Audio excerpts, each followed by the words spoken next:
안녕하세요 여러분. 오늘의 흥미로운 영상 내용은 트럼프 EV 크레딧 폐지 가능성, 테슬라 1조 달러 지위 상실, 그리고 아마존이 저렴한 탈모 치료제를 판매하기 시작할 것입니다. 이 주식의 큰 위협입니다. 에 관한 것입니다. 우선 좋아요 버튼을 누르고 채널 구독 및 알림 설정도 잊지 마세요.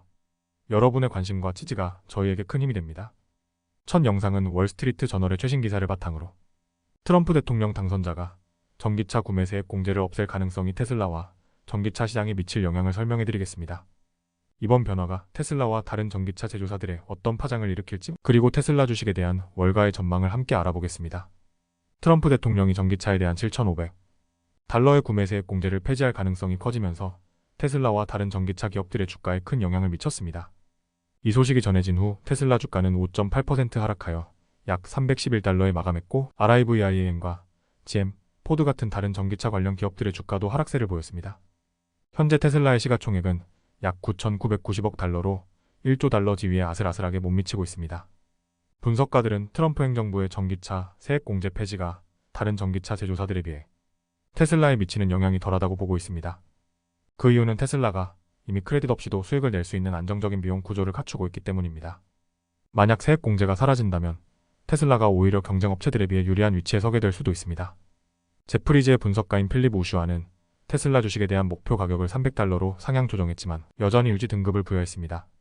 그는 테슬라가 최근 주가 상승을 자본 조달에 활용할 가능성을 시사했으나 현재 테슬라는 양의 자유 현금 흐름을 기록 중이며 2024년에 약 28억 달러, 2025년에 54억 달러에 이를 것으로 예상됩니다. 이에 따라 테슬라는 향후 자본 조달 없이도 안정적인 경영을 이어갈 수 있을 것으로 보입니다. 트럼프 대통령 당선 이후 테슬라 주가는 약 31% 상승하며 주목받았지만 이번 세액 공제 폐지 소식이 시장에 알려지면서 주가가 흔들렸습니다. 일부 투자자들은 테슬라의 높은 주가 목표가 유지될지 의문을 갖고 있습니다. 현재 월가 분석가들이 제시한 테슬라 주식의 평균 목표가는 약 242달러입니다. 또한 트럼프 당선자가 앨런 머스크를 새로운 정부 효율성, 부서 자문 역할로 초빙했다는 소식도 테슬라 주가에 영향을 미쳤습니다. 하지만 전반적으로 트럼프 행정부의 정책이 전기차 산업에 미치는 불확실성은 투자자들에게 큰 변수로 작용할 전망입니다. 이처럼 트럼프 당선자의 전기차 정책이 테슬라를 비롯한 전기차 산업에 어떤 변화를 일으킬지 앞으로도 주목할 필요가 있습니다. 다음 영상은 월스트리트 저널의 최신 기사를 바탕으로 아마존의 새로운 의료 서비스 진출 소식을 전해드리겠습니다. 아마존이 저렴한 탈모 및 발기부전 치료제 판매를 시작하면서 원격 진료 시장에 큰 변화를 예고하고 있는데요. 이 소식이 어떤 의미를 갖는지 함께 살펴보겠습니다. 아마존은 그동안 여러 차례 의료 산업에 진출했으며 이번에는 아마존 파머시를 통해 저렴한 가격에 제네릭 의약품을 제공하고 있습니다. 이 서비스는 프라임 회원이라면 누구나 이용할 수 있고 탈모 치료제, 발기부전 치료제, 피부크림 등 다양한 제품을 제공합니다. 예를 들어 탈모약인 피나스트라이드는 한 달에 16달러, 발기부전 치료제는 한 달에 19달러라는 저렴한 가격에 제공됩니다. 아마존이 제시한 가격은 기존의 원격 진료 및 텔레헬스 기업들, 예를 들어 HIMS 앤드 허즈, 후로 등에서 제공하는 가격보다 저렴한데요. HIMS 앤드 허즈가 같은 피나스트라이드를 한 달에 22달러에 제공하는 반면 아마존은 이를 16달러에 제공해 큰 가격 경쟁력을 보이고 있습니다. 이로 인해 HIMS 앤드 허즈의 주가는 발표 직후 22%나 급락했을 정도로 큰 타격을 받았습니다. 아마존은 이미 2023년에 1차 진료 체인인 아마존 원 메디컬을 인수하면서 의료 서비스 시장에서 확장을 준비해왔습니다.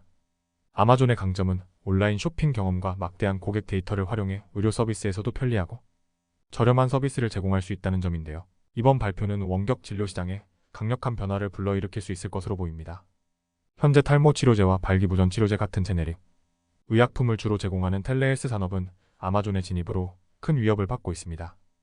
아마존이 저렴한 가격과 편리한 배송을 강점으로 내세우면서 시장 내 다른 원격 진료 서비스들이 가격을 유지하면서도 경쟁력을 확보하기는 점점 어려워질 것으로 예상됩니다. 아마존은 이러한 경쟁 상황에서 시장 지배력을 확대하려는 전략을 취하고 있습니다. 아마존은 현재 복합체인 GLP-1 약물은 제공하지 않지만 만약 앞으로 이 분야로 확장할 경우 원격 진료와 건강관리 산업 전반에 더욱 큰 영향을 미칠 가능성이 있습니다. 다만 이번 아마존의 진출은 고가의 관리형 의료 서비스를 겨냥한 것이 아니라 비교적 경쟁력이 낮은 텔레헬스 기업을 주 대상으로 하고 있어 해당 기업들은 이번 위기에 직면할 수 있습니다. 이처럼 아마존의 저렴한 제네릭 의약품 서비스는 원격 진료 시장에 큰 파장을 일으킬 것으로 보입니다. 오늘은 여기까지입니다. 다음 영상에서 더 유익하고 흥미로운 내용으로 찾아뵙겠습니다. 이 영상은 투자 의견이 아닙니다. 매우 고맙습니다.